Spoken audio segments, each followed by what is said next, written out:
दोस्तों, target study IQ channel पर मैं सौरभ गुप्ता आप सभी का तहे दिल से स्वागत करता हूं।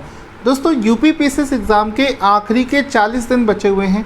बहुत सारे बच्चों की एक लंबे समय से क्वेरी आ रही थी कि सर यूपीपीसीएस एग्ज़ाम के लिए क्या हमें घटना चक्र वाली किताबों को पढ़ना चाहिए या नहीं पढ़ना चाहिए, ये किताबें कितनी इफ़ेक्टिव होती हैं, क्या इन किताबों को पढ़कर वाकई लोग सेलेक्ट हो जाते हैं या फिर आखिरी के बचे हुए 40 दिन में आपको NCERT और आपकी जो टेक्स्ट बुक है वो पढ़नी चाहिए या आपको घटना चक्र से रिवीजन करना चाहिए।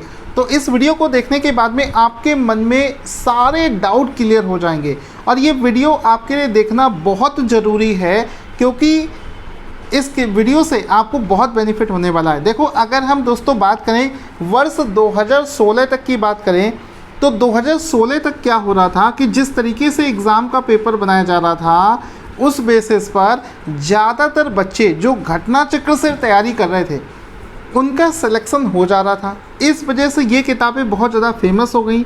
उसके बाद से 2016 के बाद से एग्ज़ाम के पैटर्न में कुछ ऐसे चेंजेस आए कि सिर्फ घटना चक्र सफिशेंट नहीं थी इस एग्ज़ाम को क्लियर करने के लिए।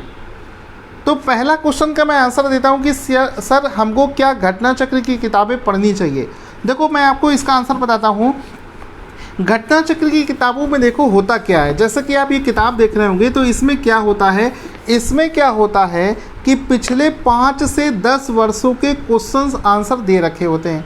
यानी कि इस किताब को पढ़ने का मतलब है कि आप प्रीवियस ईयर के क्वेश्चन पेपर को सॉल्व कर रहे हो।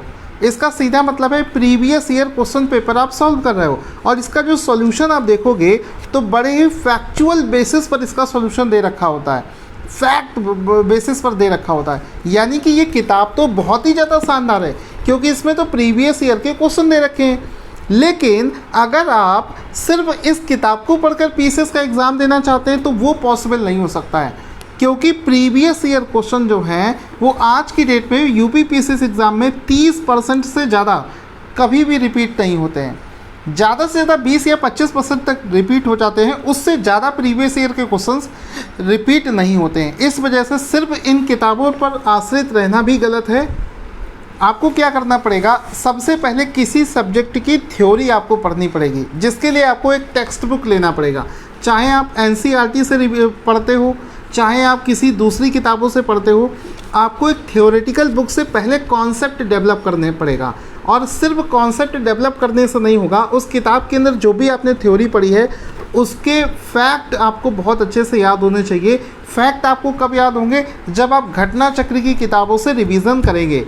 तो इसका मतलब सीधे साफ बैठता है कि हमें दोनों तरीके की किताबों को एक साथ पढ़ना है। मतलब आपको टेक्स्ट बुक भी साथ में पढ़ना है, NCERT की किताबें या आपकी कोचिंग के नोट्स इसके जगह हो सकते हैं। साथ ही साथ में आपको घटना चक्र की किताबें भी पढ़नी है सो दैट आप सारे फैक्ट को रिवीजन कर पाएँ, याद कर पाएँ और प्रीवियस ईयर क्वेश्चन की प्रैक्टिस जो है वो घटना चक्र किताबों से कर पाएँ।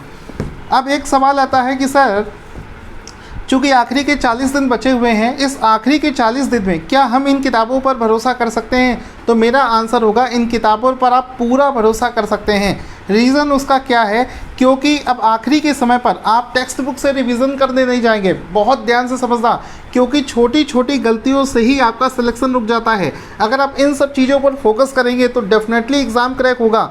अपने अंदर एक मैच्योरिटी डेवलप करो। देखो, आखिरी के समय में आपके पास में चूँकि समय बहुत कम है, इस बचे हुए समय में आपको क्या करना है कि घटना चक्र की किताबों से रिवीजन करना शुरू कर दें क्योंकि इसमें प्रीवियस ईयर क्वेश्चंस का संकलन होता है और जितना ज़्यादा आप प्रीवियस ईयर क्वेश्चंस को लगाएंगे उतना ज़्यादा ही आपको पेपर की बहुत अच्छी तैयारी आपकी हो जाएगी।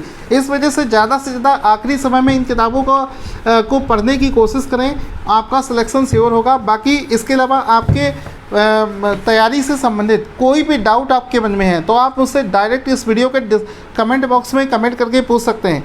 साथ ही साथ में जिस टाइप के क्वेश्चन यूपीपीसीएस एग्ज़ाम में पूछे जाते हैं करंट अफेयर्स के, उसके लिए आप हमारा कोर्स भी PDF भी परचेज़ कर सकते हैं जिसका लिंक इस वीडियो के डिस्क्रिप्शन बॉक्स में दे रखा है। Thank you for watching this awesome video.